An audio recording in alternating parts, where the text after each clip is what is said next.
United states of আমেরিকাতে একটা conference হয়েছিল। ওই কনফারেন্সটা হচ্ছে পৃথিবীর যত ধর্মগ্রন্থ আছে সবগুলো ধর্মগ্রন্থের 10 মিনিটের আবৃত্তি শোনানো হবে। কয় মিনিট? চিল্লায় বলেন।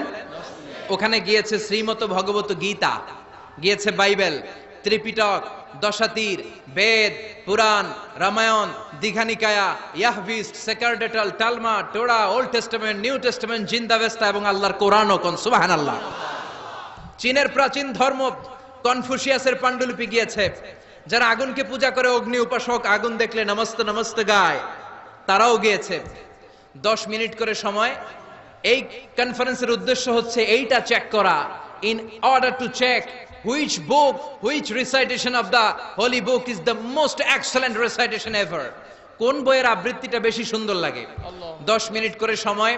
সব ধর্মীয় কিতাবের শায়েকরা, গুরুরা, ধর্ম নানকরা আর ফাদাররা আর কারীরা বসেছে। বিচারকের সামনে দুইটা বাটন, একটা গ্রিন বাটন, একটা রেড বাটন, একটা সবুজ বাতি, একটা লাল বাতি। আবৃত্তির সময় 10 মিনিট। চিল্লায় বলেন কয় মিনিট?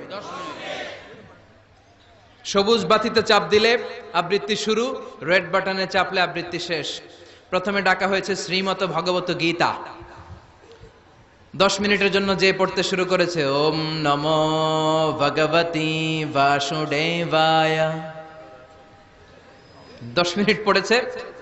পড়ার পরে বিচারক রেড বাটনে প্রেস করেছে, সময় শেষ, নেমে গিয়েছে।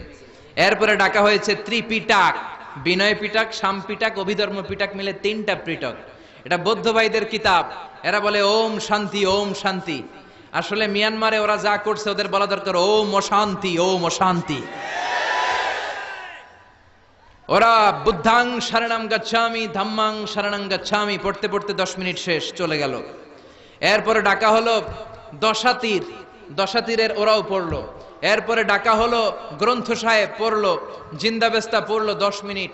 এরপরে ডাকা হলো ভ্যাটিকান সিটির পোপকে। গত মাসে পোপ আসছিল না? এই পোপের আগের পোপ, তাকে ডাকা হলো to recite the Holi Bible for 10 minutes. 10 মিনিটের জন্য বাইবেল পড়তে আসেন। উনি এসে ওনাদের বাইবেল পড়ে গেল 10 মিনিটের জন্য। ওনার বাড়ি হচ্ছে ভ্যাটিকান সিটিতে, ইটালির রোমের মাঝখানে স্বায়ত্তশাসিত একটা আলাদা দেশ আছে। ওইখানে শুধু পোপরা থাকে, যারা বিয়ে টিয়ে না করে খ্রিস্টানদের ফাদার, প্রোটেস্টান্ট, অর্থোডক্স আর রোমান ক্যাথলিক, ওরা সেইখানে রাজ্য স্থাপন করেছে। গোটা বিশ্বের খ্রিস্ট ধর্মকে তারা চালায়। তারা 10 মিনিট সব ধর্ম গ্রন্থের আবৃত্তি এবং তেলাওয়াতের পরে সর্বশেষে মুসলমানদের ধর্মগ্রন্থ কোরআন আবৃত্তি করার জন্য ডাকা হয়েছে। এসেছে মিশরের কারি Abdul Basit ibn Abdus Samad. যারা ওনার তেলাওয়াত শুনেছেন দেখবেন উনি তেলাওয়াত করে আবার সময় নেয়, আধা মিনিট শ্বাস নেয়, আবার লম্বা দম নিয়ে তাল লয় নিয়ে টান দেয়, আবার পিছন থেকে টান দেয়। তাকে ডাকা হলো now the representative of Muslim community Abdul Basit ibn Abdus Samad will now recite the holy book Quran for 10 minutes. মিশর থেকে আসা মুসলিম জাতির প্রতিনিধি তাদের ধর্মগ্রন্থ কোরআন নিয়ে এবার 10 মিনিট তেলাওয়াত করবে। কয় মিনিট? 10 মিনিট। উনি দাড়ি রাখেন না, ক্লিন শেভ, পাতলা একটা চাদর আর জুব্বা পরে চলে এসেছে মাইকের সামনে। এসে আউযু বিল্লাহি মিনাশ শাইতানির রাজিম বলে টান দিয়েছে। সুবহানাল্লাহ। সময় কয় মিনিট? উনি সূরা ফাতিহা পড়তে সময় নিয়ে নিছে 13 মিনিট। সুবহানাল্লাহ। শ্রীমত ভগবত গীতাওয়ালারা হাততালি দেয়, সময় শেষ, কোরআন গেছে। কিন্তু কি আজীব তামাশা, বিচারক তো লালবাতি চাপে না। বিচারককে লালবাতি চাপার বিষয়টা ভুলিয়ে দিয়েছে কে? আল্লাহ। কেউ যেটা পারে না সেটা পারে কে? আল্লাহ। আব্দুল বাসিত কয় এই তো সুযোগ, আল্লাহু আকবার, পাইছি আমি।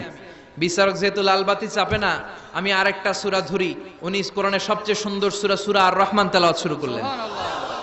উনি উনার গলায় আল্লাহ যত সুর দিয়েছিলেন সব সুর, দরদ, আদর ঢেলে দিয়ে সুরের ঝংকার তুলে পুরো কনফারেন্সকে মাতিয়ে দিলেন। 15 মিনিট হয়ে যায়, বিচারক লালবাতি চাপে না। 20 মিনিট, 25 মিনিট, 30 মিনিট হয়ে যায়, লালবাতি চাপে না। এদিকে অর্গানাইজিং কমিটির প্রধান চেয়ার থেকে উঠে এসে বিচারকের গায়ে ধাক্কা দিয়ে বলে, এই man, what's the hell are you doing here? What's wrong with you? Why aren't you pressing the red button? লাল বাতি চাপোস না কেন? ওরে ধাক্কা দেওয়ার পরে বিচারক ভূত দেখার মতো চমকে উঠছে। কি? আল্লাহ, হ্যাঁ, লাল বাতি